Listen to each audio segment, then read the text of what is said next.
Dá para fazer aqui, ó, um reagir, ó. Dá para fazer um joinha aqui no reagir. Vou gravar, mas eu não vou transcrever. Isso. Abrir a apresentação.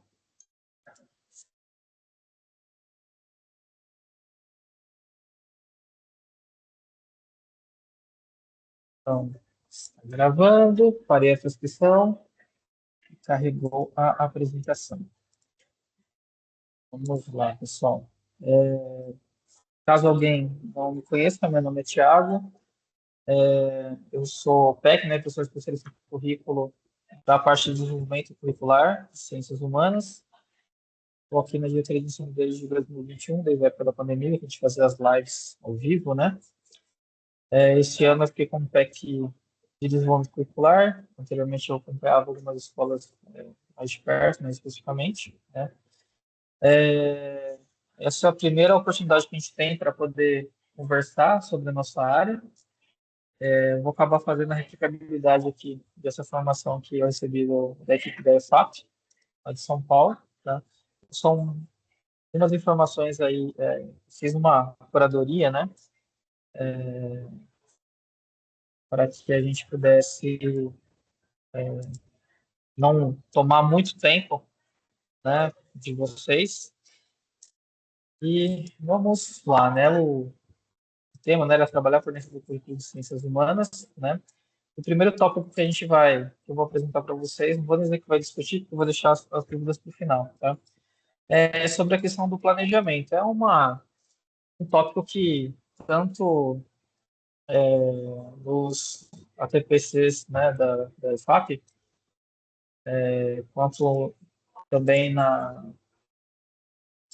nos roteiros do SPEC Qualidade da Aula, a gente sempre acaba falando, né? No replanejamento que a gente teve um tempo para conversar também, um tempo bem curto, né? A gente acabou tocando nessa questão do planejar para o professor. Né? A gente ainda, às vezes, encontra algumas pessoas que têm uma resistência relativa a fazer o plano de aula, ou que não enxerga ele como um documento que seja útil para a sua prática pedagógica lá junto com os estudantes, que muitas vezes acaba vindo um documento apenas, né, um copia e cola, quando na verdade a parte mais importante do planejamento é que você, professor, que o professor, né, faça para si mesmo, para que ele saiba exatamente o que ele vai desenvolver, o que ele vai fazer, e principalmente qual a intencionalidade dele nas aulas específicas que ele vai fazer com as determinadas turmas que ele tem. Né? Então, o ponto principal, né, é trabalhar uma aula, né, pensar numa aula que essa aprendizagem possa acontecer, e o plano de aula, ele, na verdade, é uma operacionalização, desenvolvimento daquilo que eu tenho de plano de ensino. Lá no replanejamento, eu falei para vocês, né, não sei quem participou, não sei que tinha muitos professores, acho que o modelo de plano de ensino que a gente utiliza, ele foi um modelo criado durante a ditadura militar, né, no período de onde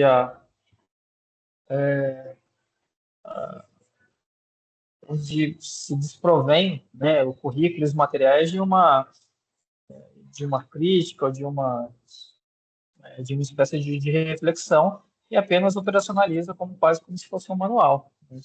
Infelizmente, essa tradição continua. Né? A gente tem alguns autores aí que já publicam algumas décadas, na verdade, né, tentando significar essa questão do plano de aula, mas infelizmente a gente ainda acabando muito preso à questão burocrática de fazer, de entregar, e acaba virando muitas vezes um copia e cola. Então, aqui a gente marcou algumas pontos que são os pontos essenciais para pensar esse planejamento de aula.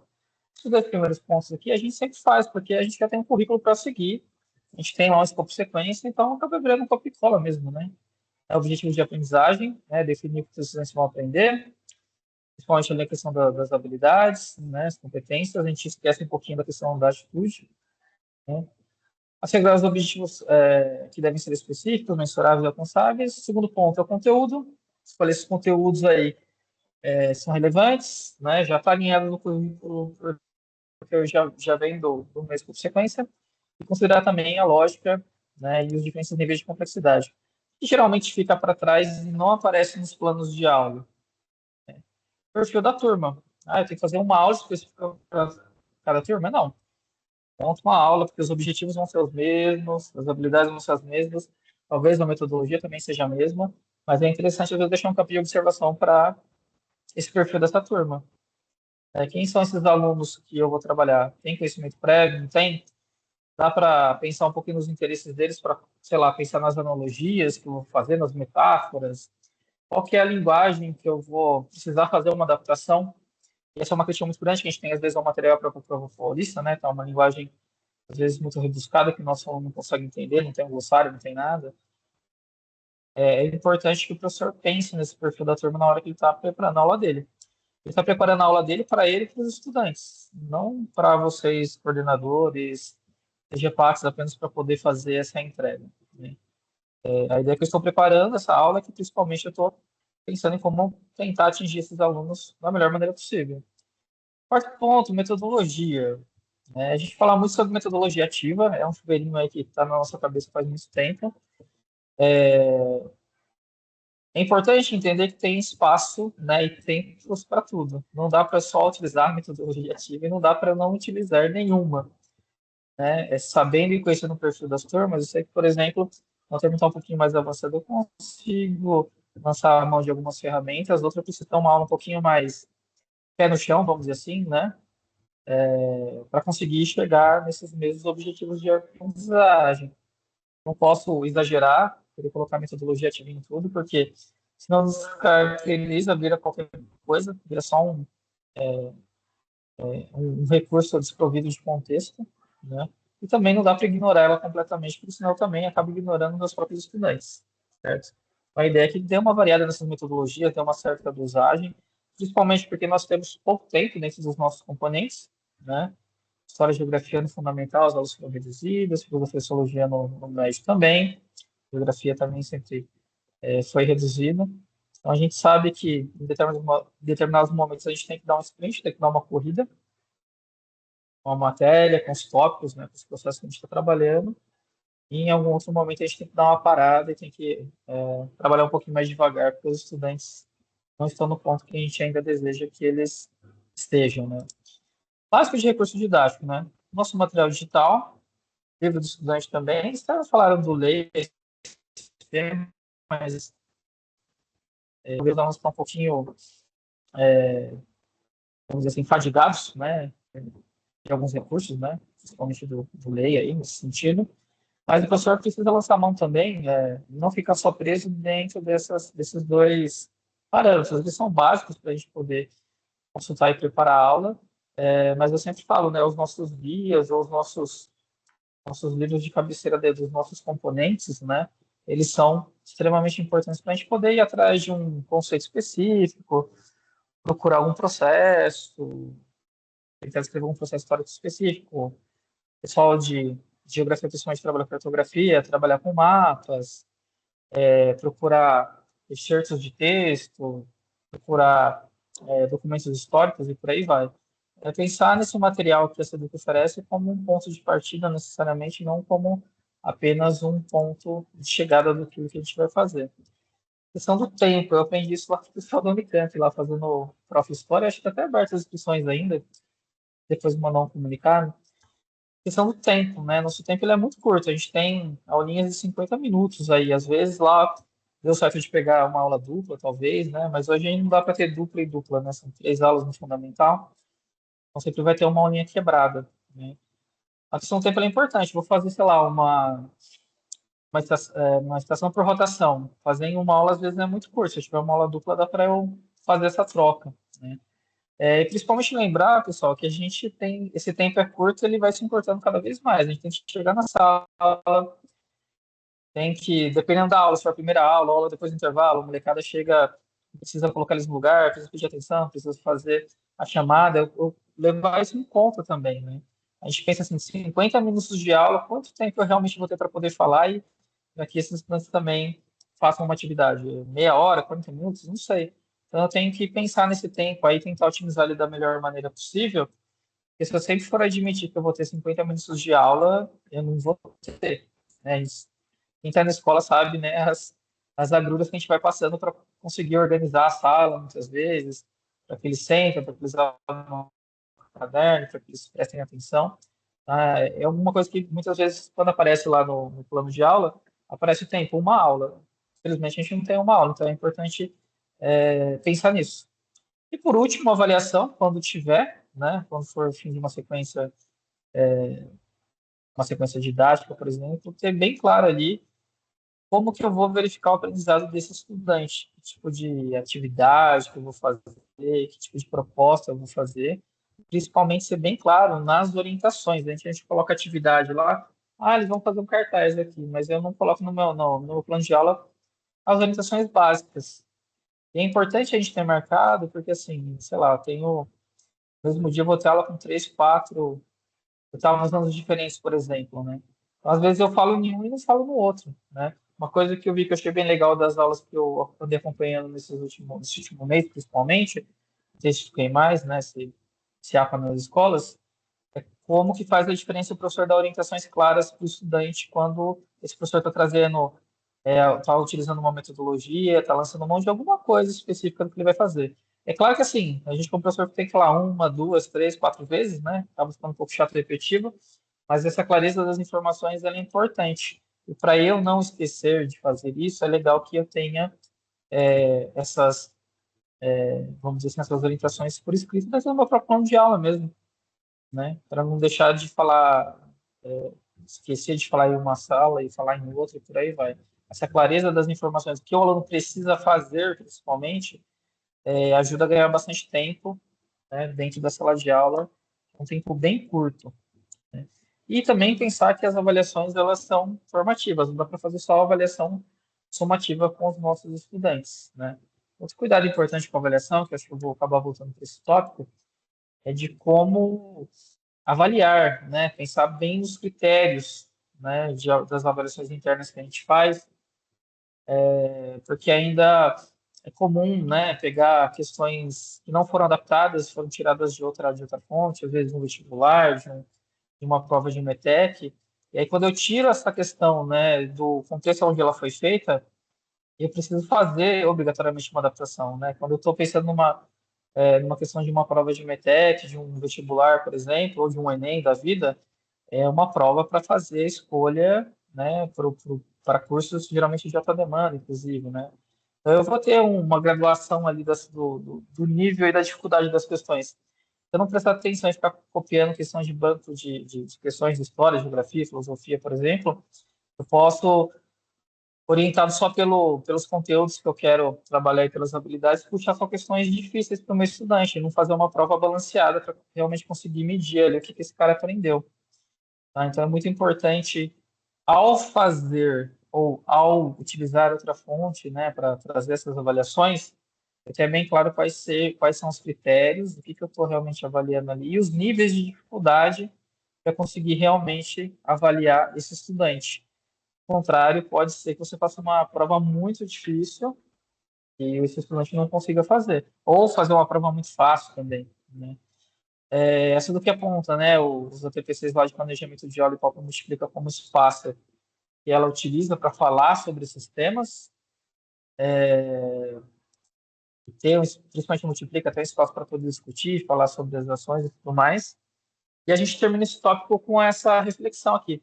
Eu achei bem interessante a escolha que fizeram, né? Que estavam trabalhando com essa questão da arte, da música, principalmente. Aí é o seguinte, né? Peço licença para ler.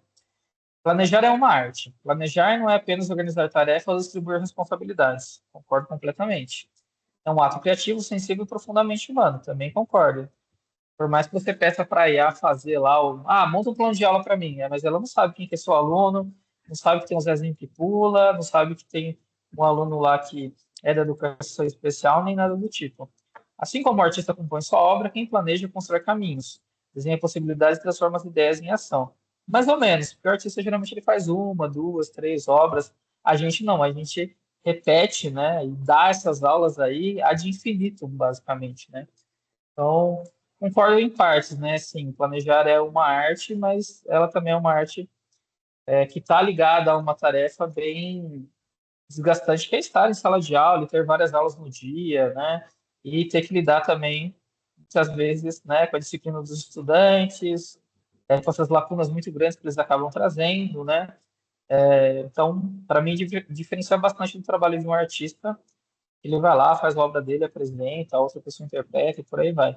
nós, né, como professores, sempre estamos na linha de frente de todo esse processo. Nós planejamos, né, e estamos na linha de frente ali com os nossos estudantes. O segundo ponto que eles fizeram aí foi através de uma oficina, foi falar um pouquinho sobre a cartografia. Eu achei algumas das reflexões muito pertinentes, né? Cartografia é uma temática que aparece para os nossos estudantes no sexto ano do ensino fundamental, né? E ela basicamente continua aparecendo, né, para o resto da vida dessa pessoa, né? E não é só a geografia. A geografia trabalha os conceitos, dá as bases, faz as interpretações iniciais, mas eu vou usar essa cartografia em história, vou usar essa cartografia em sociologia, filosofia talvez um pouco menos, mas aparece também, vez ou outra, né? Inclusive em outros componentes de outras matérias que não estão ligados diretamente às ciências humanas. Então, a ideia é que a gente pense, né, que era um recurso didático que não serve apenas ali para fazer uma representação de espaço físico, mas que ela ajuda aqui está como docente, né, ampliar o repertório do docente, mas principalmente o repertório do estudante, do discente. E a ideia sempre é, quando eu trabalho em cartografia, articular a teoria e a prática, pensando nessa questão desse território e da realidade que esses estudantes acabam enfrentando. A gente que é um pouquinho mais velho, né, vou fazer aniversário sexta-feira agora, tive aulas bem centradas lá quando estudava no Ladeira com mapa. Então, com mapa, com atlas e tudo mais, né? A gente não pensava em ter um Google Earth da vida, por exemplo, né? Um Google Maps.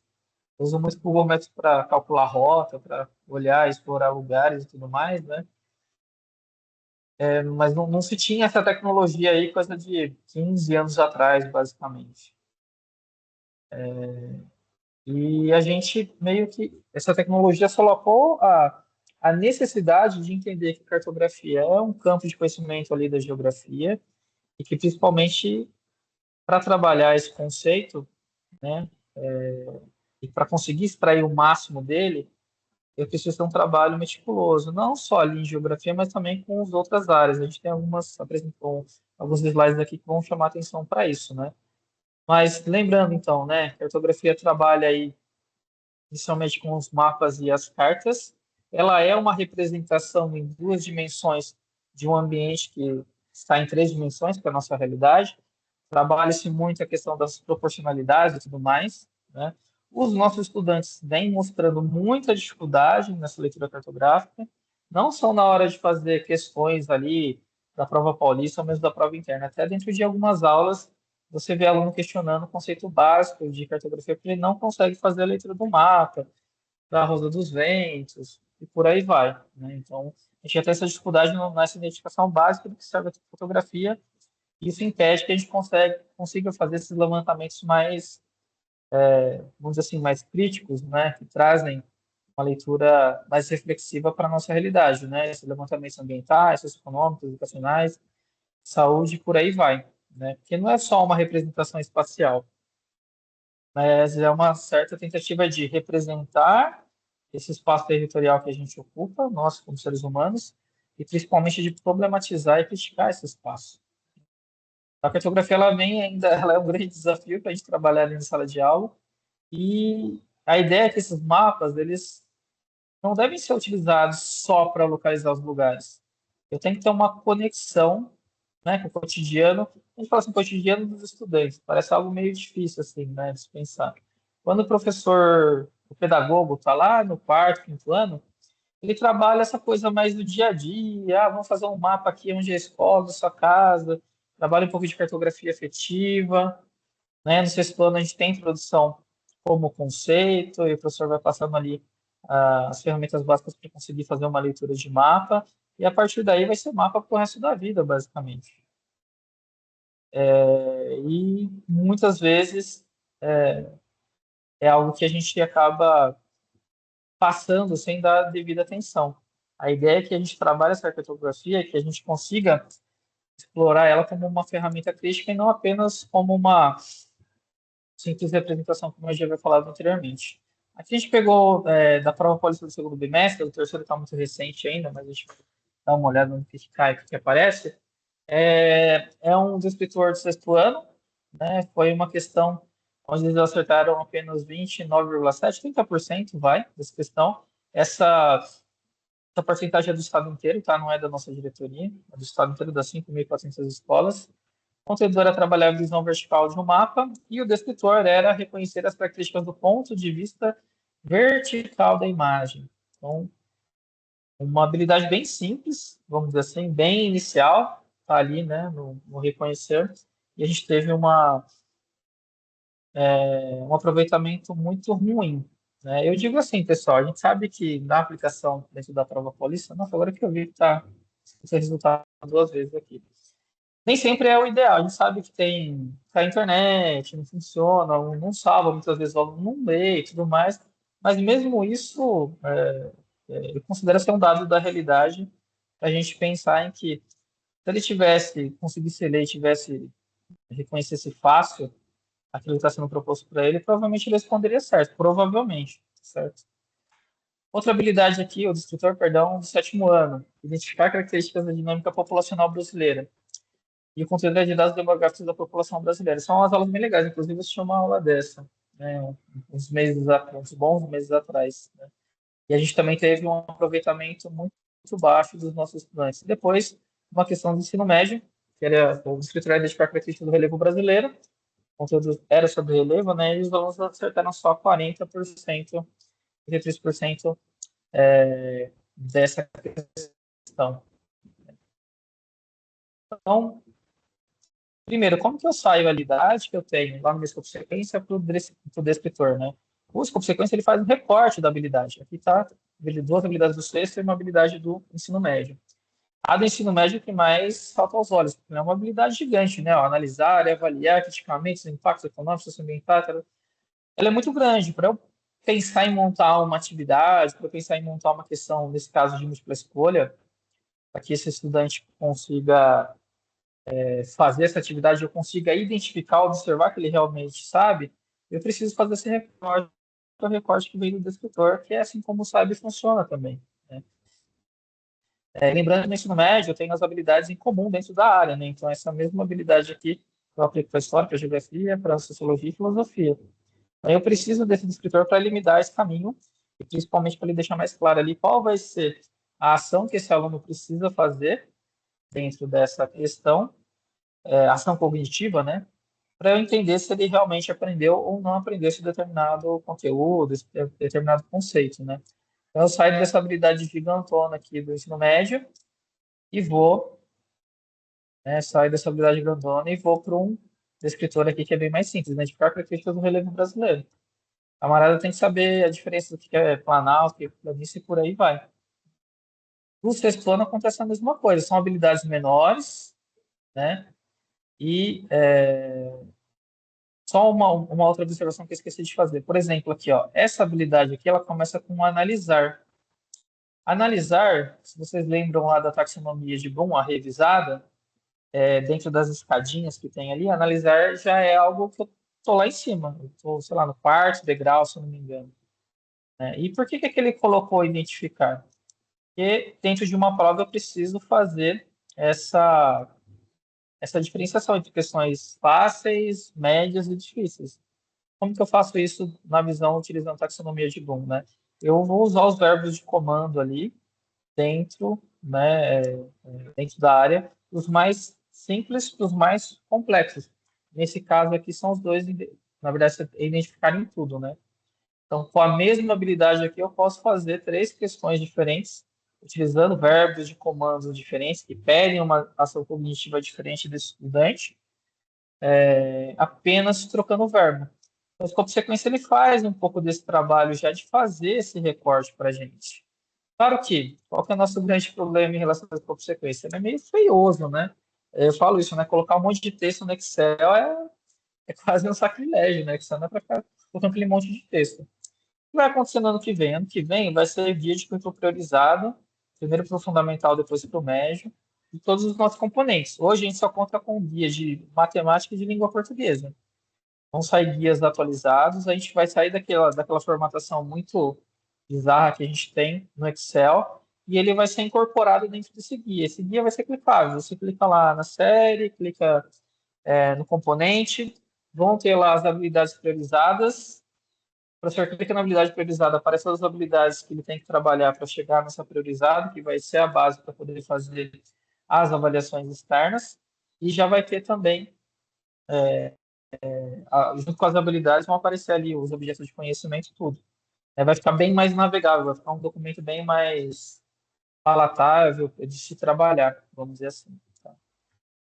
Não posso falar muito ainda porque vai lançar em dezembro, né? A gente sabe do que está acontecendo. Eu fiz uma parte da revisão desse material, fui convidado com um colega lá que é professor de sala para fazer uma parte da revisão, mas é um material que ainda está sendo pronto, mas em 2026 a gente vai se livrar desse escopo sequência aí feião e a gente vai ter um material bem mais agradável, né, de se utilizar e mais intuitivo, principalmente.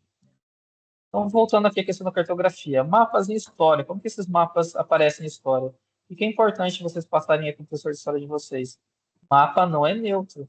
Eu lembro até hoje de uma questão lá da Unicamp em 2006 que perguntava por que que a Europa está no centro do mapa, na maioria dos mapas que a gente utiliza. E muitos alunos, lá em 2006, quando eu estava na escola ainda, terceiro ano, não sabiam responder, porque esse mapa sempre era apresentado sem nenhum tipo de questionamento ou reflexão sobre quem fez ele. Era utilizado ele apenas como ferramenta. O mapa não é neutro. Olha, a Europa está no centro porque o cartógrafo era europeu. Ou ele entende que ali é o berço da civilização moderna, qualquer coisa do tipo assim. O IBGE soltou, se não me engano, ano passado, um mapa onde a América do Sul, Brasil, estava no centro, e criou várias discussões, o pessoal ficou se matando, se degladiando dentro das redes sociais aí. Mas é isso, olha, o mapa não é neutro, né, na sua construção e principalmente nas suas representações, né? Eu estou pegando um objeto, né, um espaço que é em 3D, não uma esfera, o globo terrestre, e estou colocando ele em 2D, então eu vou ter várias deformações aí. Isso precisa ser falado e trabalhado com os estudantes. E também, principalmente, que fronteiras podem não, geralmente representam cicatrizes de conflitos. Quando a gente fala da ideia de nação moderna, a gente fala que essas fronteiras aí, elas não foram delimitadas por causa simplesmente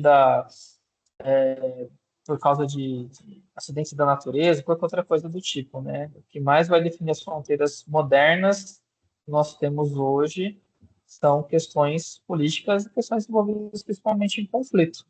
A gente utiliza muito o mapa do IBGE, todo o mapa do IBGE vem lá com uma legendinha explicando quais são os critérios que foram utilizados para poder fazer esse tipo de leitura.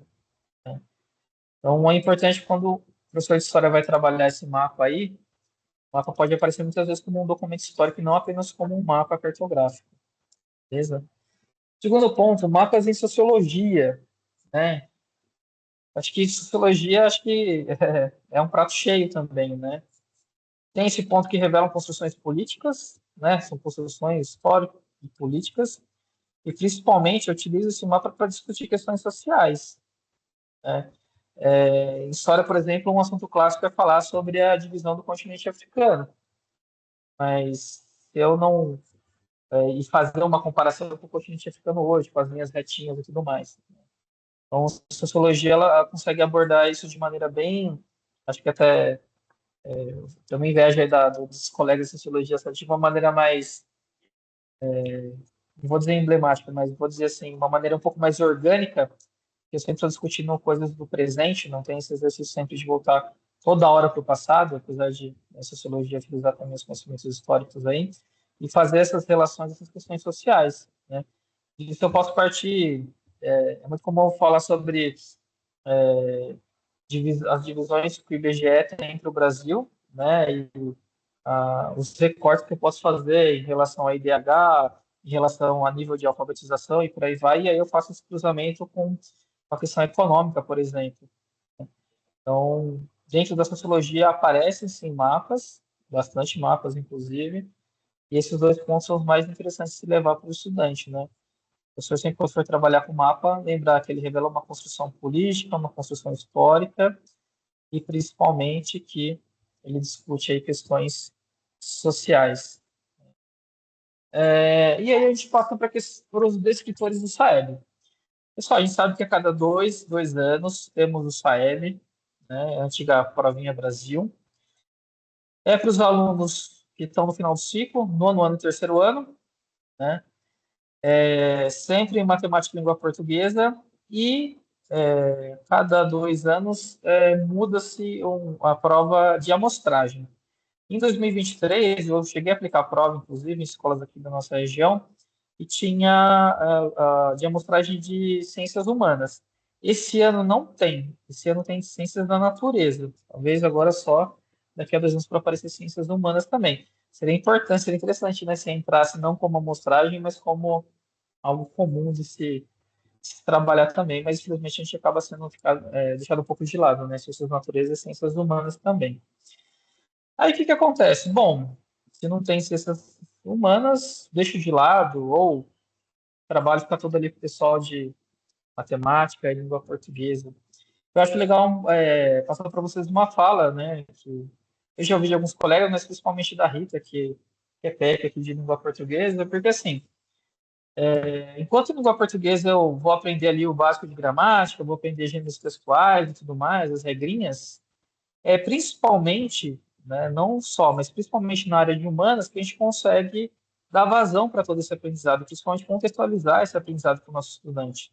Então, quando eu falo de leitura, de interpretação de mapas e gráficos, análise crítica de textos, de dados estatísticos, produção de infográficos e tudo mais, quem consegue trazer a operacionalização disso e trazer isso à tona somos nós das ciências humanas. A gente utiliza isso como ferramenta para poder fazer uma leitura dessa realidade onde a gente está inserido, né? Então, o que vai acontecer nesse SAEB especificamente, né? Tem um alinhamento, sim, da matriz de ciências humanas do SAEB que vai acabar caindo muito na ciências da natureza e nas questões socioambientais, que é a amostragem que a gente tem esse ano. Mas, principalmente ali em língua portuguesa, né? Eu acho que são as dificuldades que a gente tem em comum, né, dentro da nossa área, né? Essa questão de leitura, de interpretação e tudo mais, acabam sendo exigidas desse estudante também.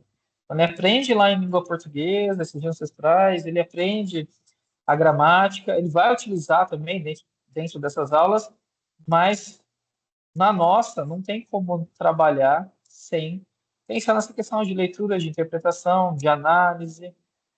Então, de uma maneira ou de outra, a gente contribui bastante para que esse estudante possa ir bem aí nas avaliações externas. E também a gente pensa em inverter um pouco as coisas, né? Não é eu de ciências humanas ajudar o cara lá que é de língua portuguesa, é o contrário. As duas trabalham junto, ou trabalham em sintonia, porque uma precisa da outra, né? Uma dá base para que a outra trabalhe, para que a outra se desenvolva, inclusive, né? Então, o escopo de sequência, da maneira como ele foi pensado e trabalhado, e claro, ano que vem vai ser refinado, inclusive, ele foi pensado mesmo com esse documento que dá um pouquinho mais de coerência e continuidade para o professor poder desenvolver essa sequência didática aí no planejamento de aula deles. A maneira que o currículo foi moldado, com base da BNCC, e usando esse tempo que a gente teve de 2000 a 2022, mais ou menos, 2020, perdão, 2022, a gente, principalmente quem estava no médio, né, sofreu um pouco com os itinerários formativos aí, que era uma loucura, né? A proposta era muito legal, muito boa, mas a aplicabilidade dela era bem problemática. Então, o escopo sequência ele surgiu vamos dizer assim, uma ferramenta para poder fazer essa ligação entre o currículo e o trabalho com os materiais e também as próprias avaliações externas que a gente tem aqui, né? Provão Paulista, por aí vai. E apesar de, felizmente, a gente vai ter uma mudança nesse formato aqui, né? Graças a Deus, é péssimo utilizar o Excel com esse monte de texto, a gente ainda vai conseguir, continuar trabalhando com essa classificação. E está lá marcado quais são as aulinhas de sensibilização, quais são os desenvolvimentos e quais são as aulinhas que eu vou ter essa proposta de trabalhar na prática com os meus estudantes, um design bem mais acertado, mas só para o ano que vem, tá certo? E como que esses pontos de sequência aparecem nessas avaliações, então? Eu tenho esse ano, né, e eles estão cansados de ouvir de Saeb, né? Falta 15 dias, quando bater o Saeb, a gente vai estourar champanhe e vai poder respirar um pouco, né? Mas tanto Saeb quanto o próprio Provão Paulista, né, o nosso Saresp, o Provão Paulista, o seriado que os nossos estudantes fazem, né? É um trabalho de tentar, de uma maneira bem complexa, fazer essa ligação. Que a gente tem uma matriz de referência do SAEB que não conversa muito bem com o nosso currículo atual. A prova paulista ela trabalha dentro do bimestre, enquanto a prova paulista já trabalha, o seriado principalmente trabalha de uma forma mais abrangente. O pessoal às vezes me pergunta assim, nossa, o que cai na prova paulista do terceiro do ensino médio? Cai tudo, né? Assim como é uma seleção para um vestibular, né? Cai tudo. Segundo ano cai menos coisas, primeiro ano cai menos coisas, né? Tanto é que também os pesos são diferentes, né? Então, o escopo sequência aqui, ele trabalha com essa ideia ó, de recursos pedagógicos, né? Materiais digitais do estudante, avaliações, tal, são sempre elaborados com base no escopo sequência. Às vezes acontece uma coisinha ou outra, um errinho ou outro lá. Peço sempre, pessoal, que quando vocês encontrarem alguma coisa errada em prova paulista, em material, passa para mim, tá? No finalzinho aqui tem no meu telefone, tem meu e-mail também. Teve um pessoal que passou coisa para a Gisele, para a nossa SEC. Passa para mim que a gente faz o reporte lá para o pessoal de ciências humanas, né, do lado da EFAP, e eles levam à frente para a galera que trabalha com as avaliações externas. A última reunião que a gente teve com o pessoal da DAVED, mudou um pouco os nomes, eu não sei como está o nome lá do pessoal de avaliação agora, mas eles falaram para a gente, não, manda, a gente faz a análise, se estiver errado, a gente anula a questão dentro da prova paulista, por exemplo. Eu falei, isso é ótimo, mas eu pedi para a gente, eu, né, os PECs pediram, né, quando acontecer essa anulação, por favor, comunique, porque senão na hora de a gente fazer a leitura lá no BI sempre vai dar algum chabu lá, porque as porcentagens ficam um pouco diferentes. Mas, por favor, encontrou erro em material, encontrou erro na prova paulista, qualquer coisa assim estranha, duvidável, tira print, tal, escreve um pouquinho e envia para mim, que a gente sempre faz esse reporte do que está errado. Isso é importante porque ainda aparecem erros, né? Os erros conceituais no material e uma questão ou outra na prova paulista aí que deixa o nosso estudante em dúvida, que não é muito clara em relação a isso, tá bom? O pessoal tem respondido bem, assim, a gente vai lá, coloca, printa, envia, eles respondem até que rápido para a gente.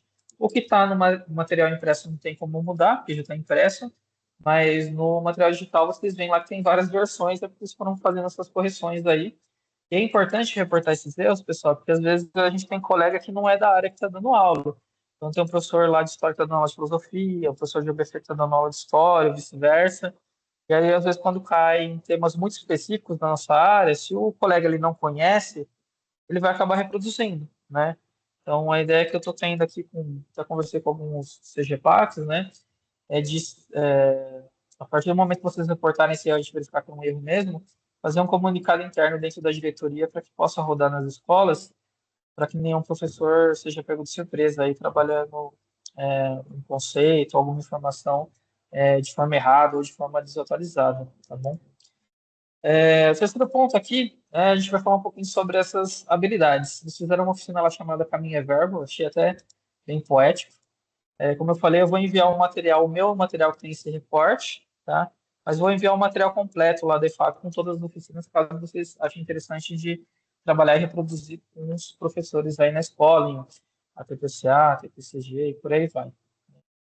Então, a ação, a ideia aqui é trabalhar com esses verbos de ação. Na verdade, toda a taxonomia de Bloom trabalha com verbos de ação. Faz um tempinho que a gente não tem uma formação específica, o pessoal que está na coordenação há mais tempo aí e tal, estava acostumado sempre ouvi falar da taxonomia de Bloom, a gente sempre fala que o Oswaldo aqui é um dos nossos embaixadores, né? Mas a taxonomia de Bloom ela é baseada dentro desses verbos de ação, e aqui a gente, de uma ação, claro, cognitiva, né? E aqui a gente vai falar desses três verbos aqui que são os mais recorrentes que a gente acaba tendo. Só para abrir um parênteses, primeira prova paulista que a gente teve no primeiro bimestre, principalmente na área de ciências humanas, mais geografia e história, acho que caiu mais em história, pegou mais, filosofia e sociologia nem tanto, né? A gente teve um aproveitamento muito pobre dos nossos estudantes, né? As questões estavam num nível de dificuldade que eles não estavam conseguindo responder. A gente fez o reporte para a equipe, não só aqui a diretoria de ensino de Jundiaí, mas todas as diretorias aí, né, com seus PECs.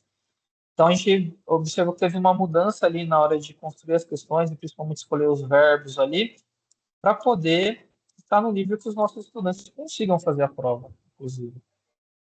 Então, deu para perceber aí que deu uma leve melhorada do primeiro bimestre para o segundo, espero que o terceiro também. Então, vamos lá. Pensar que a aprendizagem ela só se constrói quando tem uma ação intencional, né? E os verbos, eles também trazem essas intenções. Aqui eu tenho um discutor, né, e seguido de uma questão, que foi uma questão, até que eles não erraram muito, né, 50%, né, dos alunos do estado acertaram aqui na primeira série, mas poderia ser muito melhor, que é um conteúdo clássico de história, que é falar sobre as cruzadas, fala sobre a Alta Idade Média e tudo mais, e o descritor é identificar a motivação das cruzadas. Esse verbo aqui, né, o identificar, ele é um dos mais simples, ele está ali na base, vamos dizer assim, da escadinha da taxonomia de Bloom. Então, ele aparece, né, nas matérias de referência da prova paulista e também aparece dentro do nosso currículo paulista. Ele é bem recorrente, na verdade, por justamente ele ser um verbo simples e estar ligado a habilidades ali no começo do, de conteúdos ou de processos específicos, né? Então, ele expressa a capacidade do estudante de reconhecer e nomear elementos específicos em uma fonte documental, nesse caso aqui. Aí eu tenho uma questão, não sei se vocês vão conseguir ver aí, porque a letra está um pouco pequena, mas eu peço licença para poder fazer a leitura. É uma questão adaptada lá do vestibular da Univesp, né? Então, tem um excerto aqui. Diz o seguinte: a todos os que partirem e morrerem no caminho, em terra ou mar, ou que perderem a vida combatendo os pagãos, será concedida a remissão dos pecados. Que combatam os infiéis. A terra que habitam é pequena e miserável para tão grande população, mas o território sagrado do Oriente é extensões de onde jorram leite e mel. Tomai o caminho do Santo Sepulcro, arrebatai aquela terra da raça perversa e submetei-a a vós mesmos. Essa daqui é a aclamação do Papa Urbano II, de 1095. É um documento clássico que a gente trabalha aí dentro das aulas de história, para a gente explicar toda essa movimentação maluca que foram as cruzadas, né, mostrar que a questão do Oriente Médio ela é bem antiga, né? Então, eu tenho aqui o enunciado. A aclamação de Urbano II é considerado o marco inicial das cruzadas. Expedições militares que tinham por objetivo, e aí o aluno tem que responder. E eu, Tiago, né, eu, profissional, professor aqui, não gosto desse tipo de questão. Por quê? Porque às vezes não fica muito claro para o meu estudante. Eu tenho que, né, sempre trabalhando com ele para falar, olha, presta atenção no enunciado, toma atenção com enunciados um pouco ambíguos, para conseguir ver o que tem de distratório aqui, chegar até a resposta correta, que se você tiver um pouquinho de interpretação de texto aqui, sem nem ter ouvido falar muito sobre Idade Média, você consegue entender aqui que ele está falando que é para lutar e para tomar essa terra que ele está chamando de santo, de sagrado, e por aí vai, né? No movimento das primeiras cruzadas. Eu gosto muito, pessoal, da maneira como a Unicamp monta as questões do vestibular, porque ela faz o quê? Se o verbo que eu estou utilizando é o identificar, aqui no meu descritor, vai ter aqui na pergunta, identifique as principais características, ou aponte as principais características, e por aí vai. Como, como que essa questão foi feita?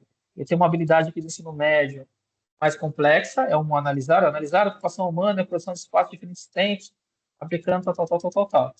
Mas o conteúdo é as cruzadas. Então, eu preciso desse descritor para conseguir avaliar se o meu aluno realmente entendeu todo esse processo, essas aulas que foram dadas para ele. Então, o descritor identificar a motivação das cruzadas. Claro, seria muito mais fácil se tivesse a palavra, o verbo identificar aqui marcado, como geralmente o vestibular da Unicamp faz, não em todas as áreas, mas... Opa, deu uma travadinha, voltou, mas no Manda geralmente eles retomam. Opa, voltou. Estão me ouvindo? Estão me ouvindo? Eu tinha dado uma travadinha aqui. Ah, beleza. Obrigado. Eu gosto da maneira que o pessoal faz lá. Eu espero que a equipe, né, nossa equipe de avaliação vá fazendo essas adaptações também. Mas esse verbo aqui, o identificar, ele sempre vai aparecer, sempre vai estar no início ali, quando de determinados temas, de determinadas matérias. E o que que a gente pode tirar disso, principalmente? Que o professor que vai lá fazer sua avaliação interna, ele tenha isso em vista também. Porque quando eu falo aqui da questão do identificar, eu estou escrevendo uma ação cognitiva. E aí eu peço para ele fazer alguma coisa, ó, identifique e escreva, identifique, sei lá, monte um painel, faça um mapa mental, seja lá o que for. Isso ajuda o professor a ter clareza naquilo que ele está cobrando do aluno e para o aluno também identificar aquilo que ele precisa fazer, precisa executar para conseguir chegar nas respostas corretas, né?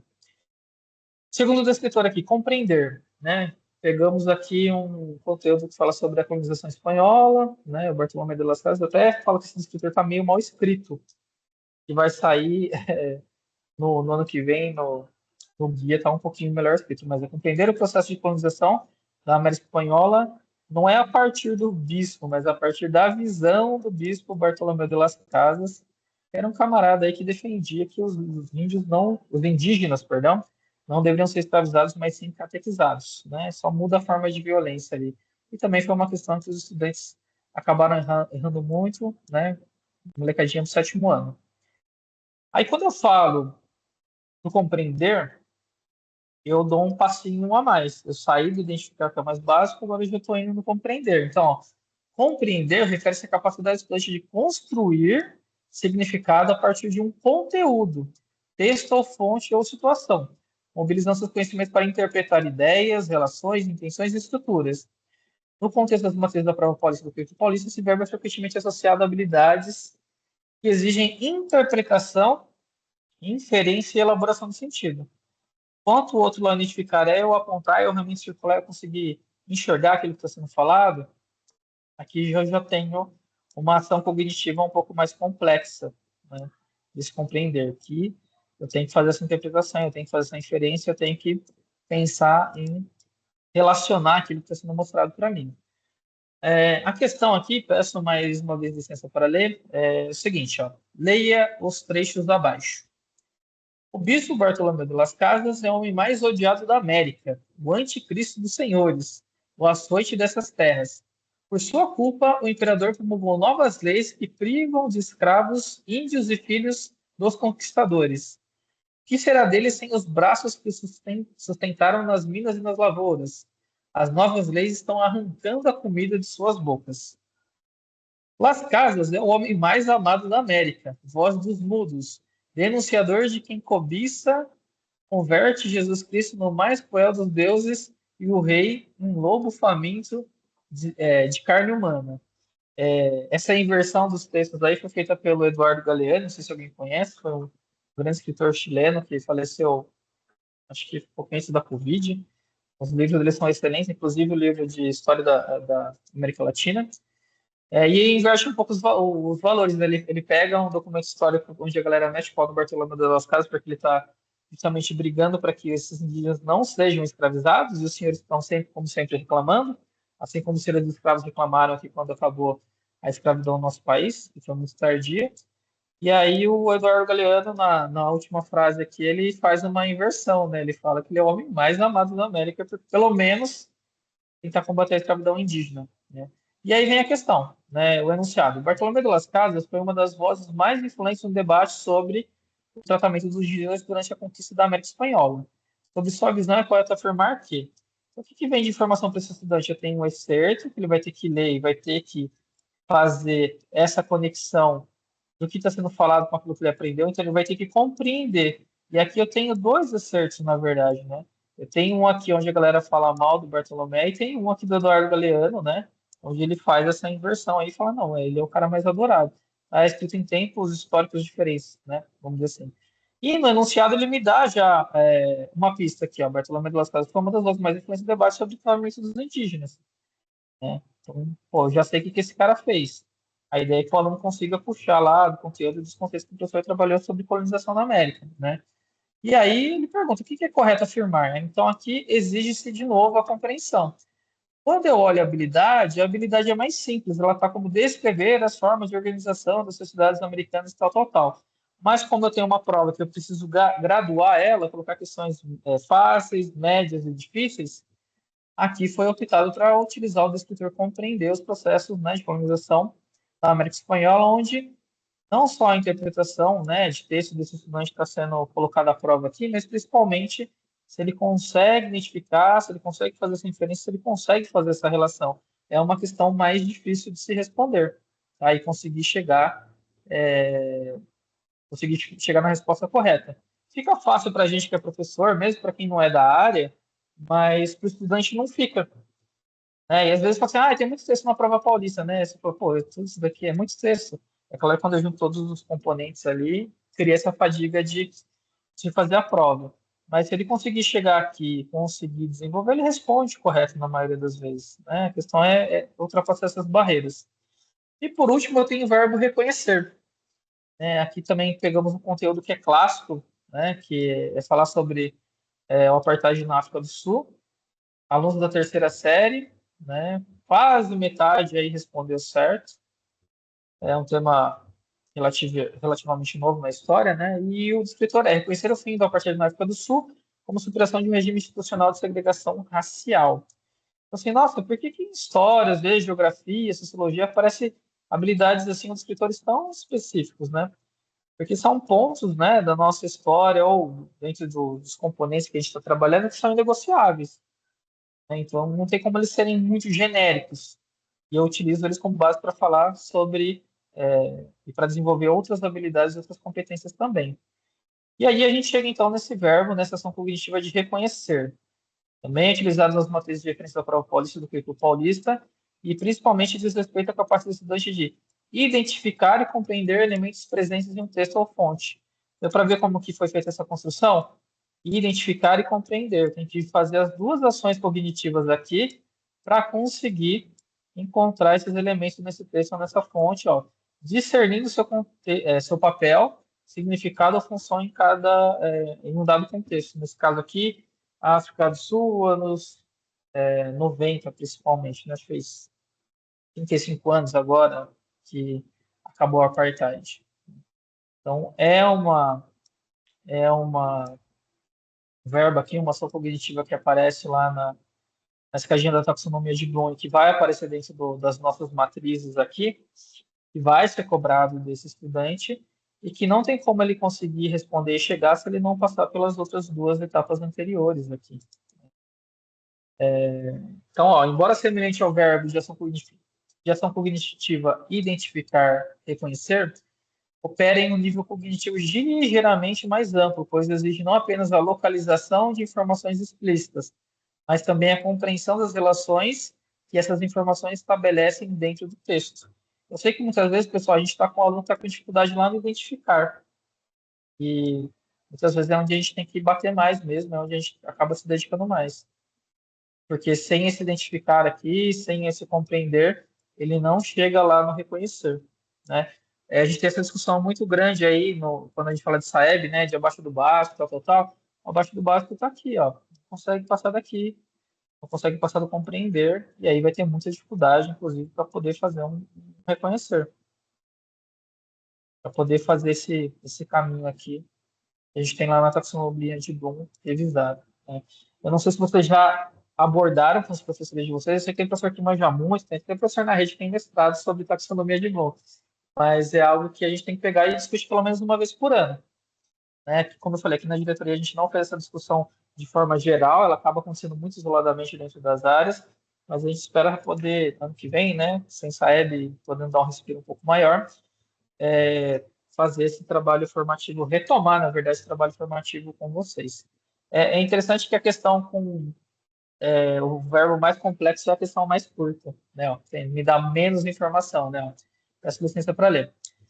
Em 2024, os sul-africanos comemoraram os 30, olha, eu falei 35, 30 anos, então esse ano fez 31 anos das primeiras eleições democráticas no país. E colocaram o fim do apartheid e levaram Nelson Mandela à presidência 4 anos após ter sido libertado da prisão. 35 da libertação do Nelson Mandela.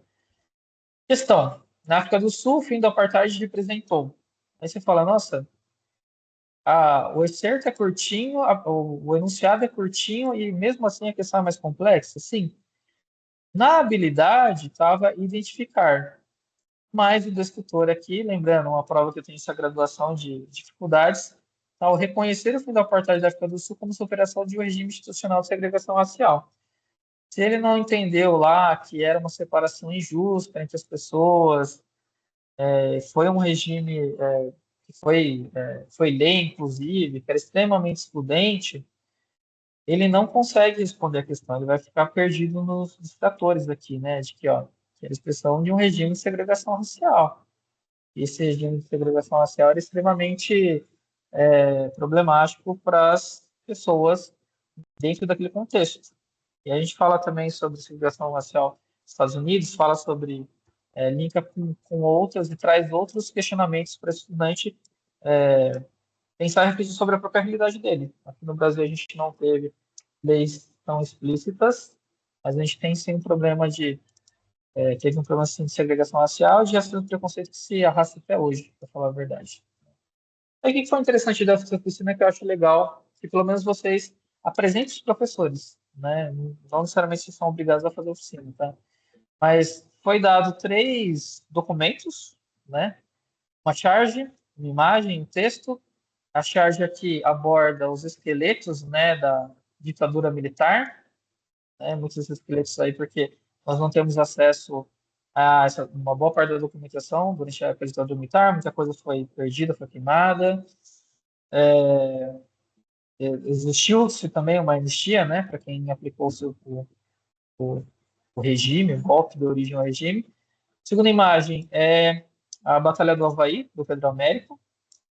E a terceira fonte é o Ato Institucional número 5, que enrijeceu, né, endureceu a ditadura militar lá em 68. O que eu achei legal, né, porque assim, eles dividiram a gente em grupos e deram os verbos de comando e pediram para que a gente montasse as questões. A gente ter esse. Só que com esse cuidado de pensar em graduar as questões e pensar também nas fontes que a gente estava utilizando. Está muito pequenininho para vocês, eu também não vou ficar lendo muito, mas eu só quero mostrar a diferença que tem com as fontes, mas principalmente com os verbos. Então, na primeira imagem ali, que é a charge, essa imagenzinha aqui, tem o verbo compreender, que é aquele verbo mais complexo que eu falei para vocês, que ele parte do identificar e do reconhecer. Então, alguns exemplos. Eu acho legal passar para os professores por causa disso. Os professores às vezes têm dificuldade em montar questão avaliativa ali para o estudante e conseguir medir mesmo como que esse estudante está. Então, por exemplo, compreender. Primeira questão aqui, ó. Como a charge representa um movimento histórico ou social que retrata? O que podemos compreender sobre a situação ou os conflitos expressos na cena?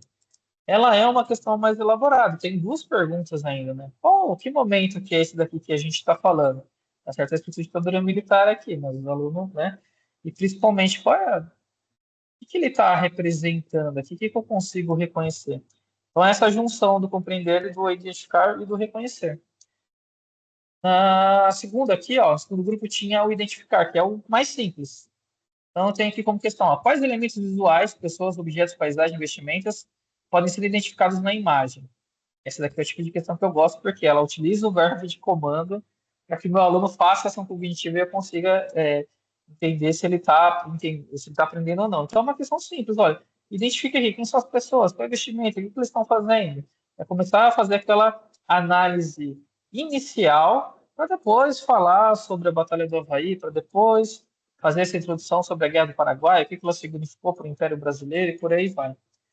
E, por último, eu tenho aqui o reconhecer dentro do trechinho lá do AI-5, e a questão é quais são os temas ou assuntos principais que você reconhece no texto. Então, seguindo, eu saio do identificar que é mais simples e vou para o reconhecer.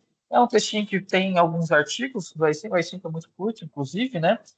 E a partir daí eu consigo fazer algumas. Eu induzo o meu aluno a fazer uma análise desse texto. O que ele escreveu, qual que é a intenção, o que ele está falando, como que ele se conecta a esse período que a gente está estudando e por aí vai, né? Então, eu achei bem legal e, assim, tem várias... foi um trabalho coletivo que a gente fez lá, né? Então, tem vários tipos de questões sobre os mesmos documentos. Recomendo que vocês passem para os professores, mesmo se não der para trabalhar aí nos ATPCs, ATPCAs, mas que vocês enviem esse material para os professores para eles verem a aplicação de como que é desses 3 verbos e por que que a gente resolveu trabalhar com esses 3 verbos específicos aqui, porque é justamente a base para que eles consigam desenvolver, né, suas habilidades, suas competências de ação cognitiva um pouco mais complexa. E é geralmente onde a gente encontra mais dificuldade, onde a gente encontra mais lacuna com esses estudantes. Uma ideia que o professor fale, olha, fulano, eu quero que você identifique. Nós estamos identificando, agora a gente precisa compreender. Agora eu preciso reconhecer, que é juntar essas duas coisinhas aqui para poder chegar em determinado assunto. Isso facilita para o professor dentro da avaliação interna dele, ele consegue medir o que esse estudante está fazendo, pode também guiar ali o seu plano de aula e como que ele vai apresentar, fazer a apresentação desses conteúdos e tudo mais, e de quebra, ajuda esse estudante a responder essas questões das avaliações externas, tá certo? Então, fica um material bem rico. Estamos terminando já, pessoal. Daqui a pouco a gente finaliza. Eu deixei essa parte aqui falando sobre o APA, principalmente, era muito voltada para nós, PECs, mas eu acho importante escrever para todos vocês. Vocês estão vendo que eu tenho o PEC qualidade da aula, que é esse que acompanha as escolas mais próximas, está sempre ali com o coordenador, tem o roteiro, tudo mais, e está assistindo aula, inclusive. E tem a gente também, que é a PEC de desenvolvimento curricular, que estamos assistindo às aulas dos componentes. Eu assisti aula de geografia, assisti aula de história, filosofia, geografia, acho que só não assisti aula de itinerário ainda. Não, eu já assisti aula de itinerário também, né? Eu estou acompanhando um grupo mais fechado de 10 escolas, né? Porque eu precisava ter um foco de trabalho, não dá para trabalhar 71 escolas numa pessoa só, né? Eu em ciências humanas, o Cláudio lá em ciências da natureza, o pessoal de matemática e língua portuguesa também, né? Mas o que eu gostaria de reforçar para vocês, principalmente, né? Faz parte da nossa função de PEC fazer o APA, né? A gente nunca chega na escola sem avisar, sem combinar antes, sem pedir para dar uma olhada no plano de aula do professor, principalmente. E a principal função que a gente tem, que a gente desenvolve,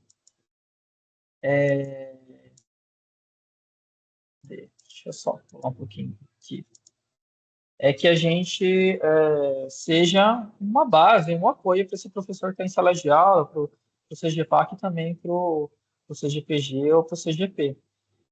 Por mais que muitas vezes o desenho do APA fique muito fiscalizatório, essa não é a nossa função, essa não é a nossa intenção e essa não é o nosso desejo, certo? Então, eu assisti algumas aulas com colegas com diferentes características, com pessoal já experiente, com colegas novos, colega que não é formado na área, mas estava se esforçando bastante para poder preparar as aulas. Então, a ideia do APA aqui é que a gente dê base, dê suporte para que esse professor consiga se desenvolver, consiga dar uma boa aula, né, na escola onde ele está inserido, certo? Pensando mesmo no aperfeiçoamento dos profissionais que estão envolvidos ali, né, e não simplesmente lá fiscalizar nada, porque a gente não tem tempo para poder fazer esse tipo de fiscalização, e não é nossa intenção, principalmente, tá certo? Independente se eu conseguir ir fazer o APA na sua escola ou não, se você tiver alguma dificuldade, se precisar de algum tipo de apoio, pode contar comigo, né? No finalzinho que eu deixo sempre nos e-mails que eu mando tem lá o meu telefone e meu e-mail, mas no final dessa apresentação tem meu WhatsApp e meu e-mail também. Se precisar discutir, sei lá, tá procurando um referencial teórico, que é alguma coisa específica, está com alguma dificuldade específica em alguma área, precisa de ajuda para desenvolver algum professor, entre em contato comigo que a gente, aqui no Núcleo Pedagógico, vai fazer tudo possível para poder auxiliar vocês aí nessa empreitada, porque essa é o papel da função, né? Então, não tem como a gente fugir disso. Outra coisa interessante, está como provocação inicial, porque estava lá na frente, mas eu mudei a ordem aqui. É uma coisa que o pessoal lá da FAP sempre bate na tecla e eu acho que a gente precisa continuar falando, que é importante. O material que vem da Seduc, tanto digital quanto impresso, ele é, ele, ele ele é um material pronto, feito pela secretaria, a base dele é o escopo sequência, e é desse escopo sequência desse material que vai vir, sim, a avaliação da prova paulista, mas isso não quer dizer que eu vou ficar rezando a missa e lendo esse material lá para os meus estudantes, coisa que, inclusive, eles até reclamam muito, né? O que a gente pede é o seguinte, na hora de preparar a aula, que o professor, sim, olhe esse material, mas com um olhar um pouco mais crítico, como a gente falou, às vezes tem erro conceitual, tem erro de informação, às vezes é muito longo. Eu sei que lá no oitavo B da escola X, eu não vou conseguir fazer essa leitura em loco, nem deve ser o objetivo. Eu vou precisar fazer adaptações, que eu vou ter que mudar um pouco esse vocabulário para que esse estudante consiga realmente aprender, né? Então, quem faz essa mediação com o material, quem precisa fazer essa mediação é o professor. para aí sim eu conseguir chegar numa experiência de aprendizagem. É claro que eu entendo a dificuldade da nossa área, porque, né, sou de história, estava acostumado a 4 aulas, e ter que trabalhar agora com 3 aulas, e nas parciais com 2 aulas lá no sexto e sétimo ano, é um desafio muito grande, né? A gente tem a ANCUN, né, Associação Nacional de Professores de História, que está trabalhando aí, está fazendo uma pressão para a volta das 4 aulas de História, mas eu não vejo uma grande movimentação nem da nossa classe, né, de professores em geral, né, lembrando que os colegas de Ciências da Natureza também perderam ciências, né, perderam uma aula também, vamos dizer assim, né, reduziu a carga horária deles, e a gente está tendo que dar conta do mesmo currículo. Então, as adaptações, elas precisam acontecer, porque senão a gente não tem tempo suficiente para conseguir trabalhar tudo isso com os nossos estudantes, né? Então, os cursos de sequência de material digital são guias, mas eles não são roteiro final, eles devem ser ponto de partida. Cada professor precisa recriar sua aula aí a partir, pensando nas suas turmas, né? Ele colocou o PEC aqui, mas eu não sou tão importante assim, não. Esse camarada aqui é importante, né? O professor é coautor do percurso de aprendizagem desse estudante.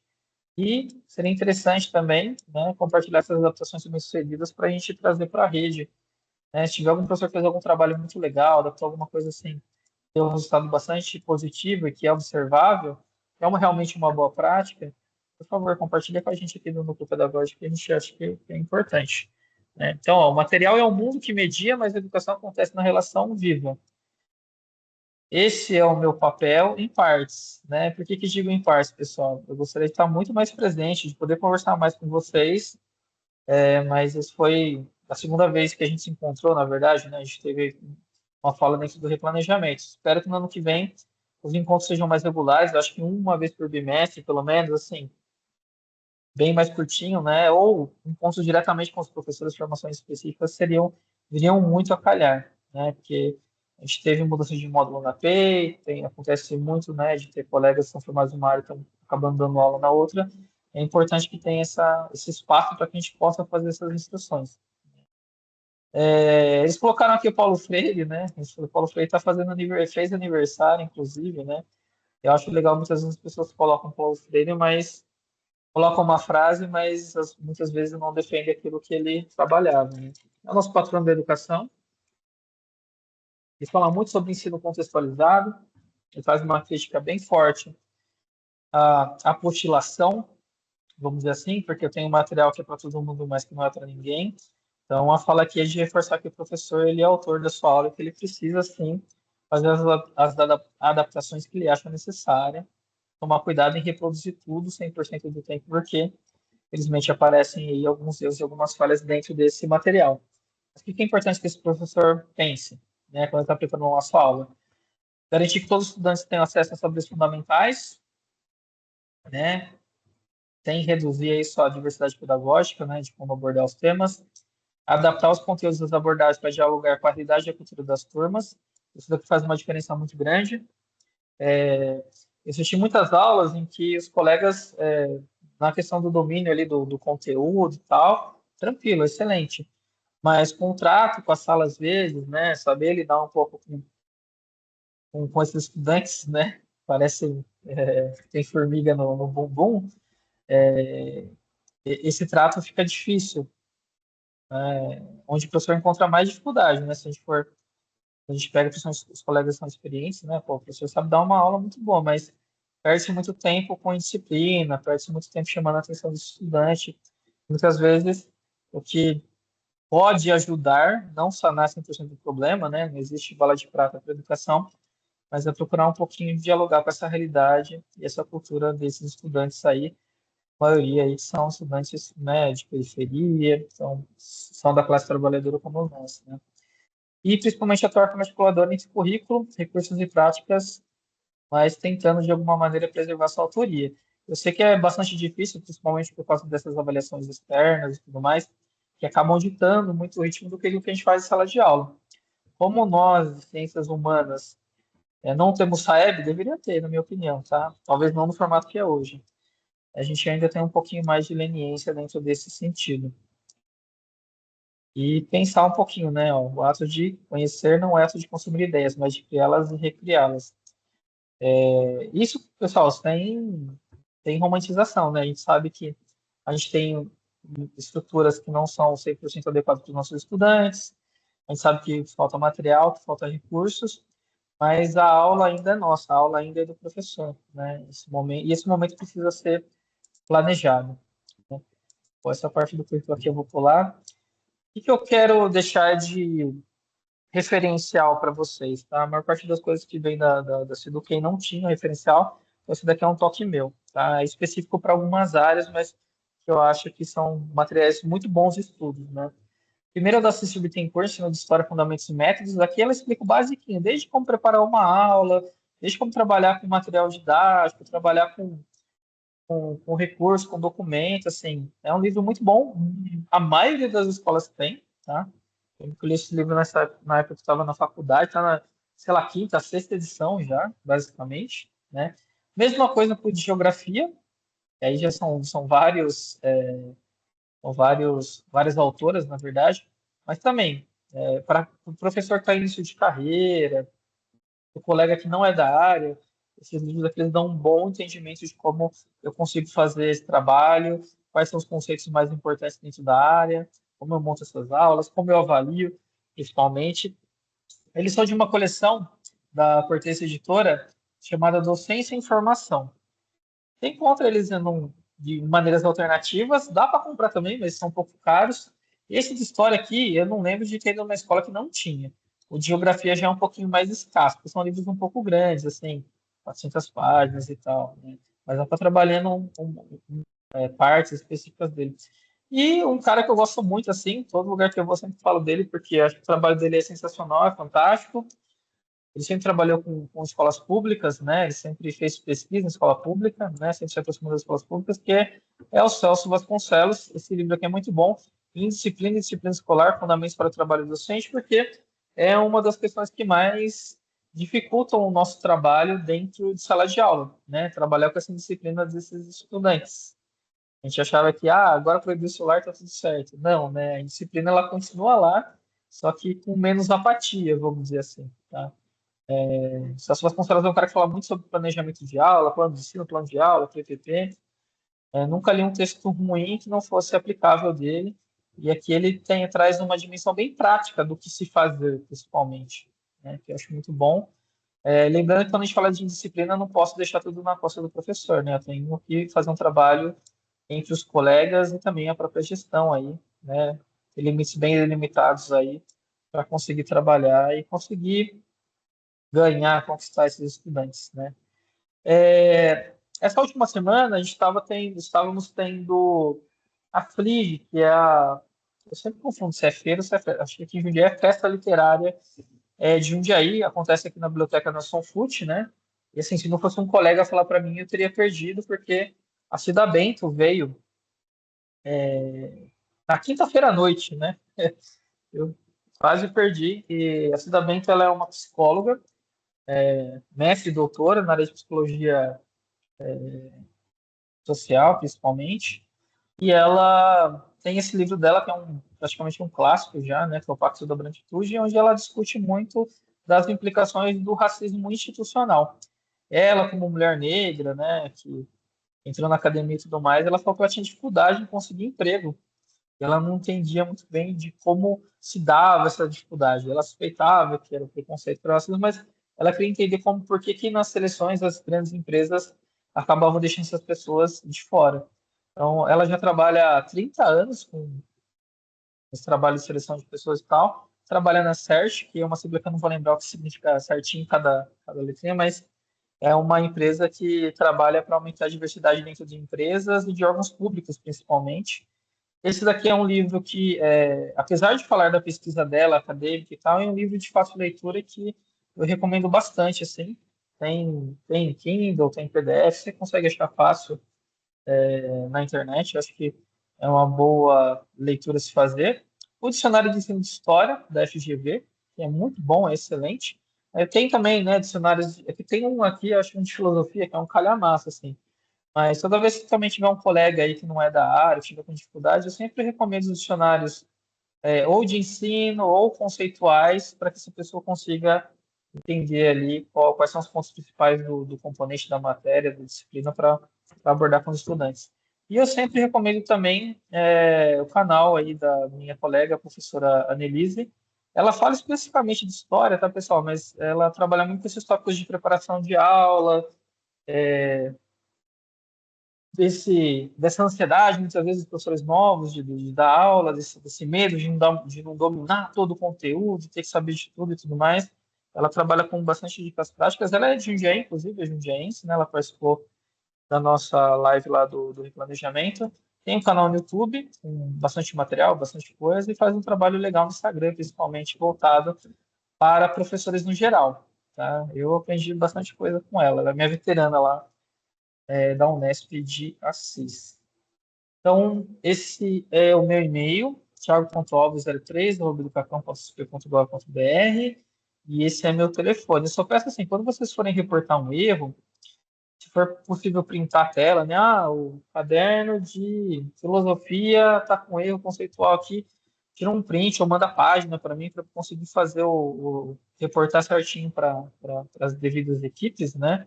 Prova polícia eu sei que é um pouco complicado, mas se der para tirar uma foto, mesmo que seja uma foto da tela, um print da tela e enviar para mim, a gente sempre dá um encaminhamento e envia para as equipes responsáveis aí, pedindo correção ou anulação, seja o caso aí que for da prova polícia, qualquer coisa. E esse telefone aqui, ó, 19996891042, é do meu WhatsApp, aí vocês conseguem me contactar, mandar mensagem para mim.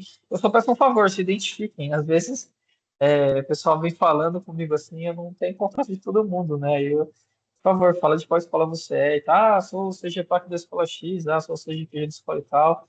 Eu conheço bastante gente, mas não conheço todo mundo, porque são 71 escolas aí. E gostaria de reforçar para vocês que a função do núcleo pedagógico é de prestar apoio para vocês, certo? Essa é a função do núcleo pedagógico. Agora somos equipe de especialistas em currículo, né? Mas o princípio continua o mesmo, tá? Eu vou parar de gravar e aí eu abro espaço para perguntas, dúvidas, ou se vocês quiserem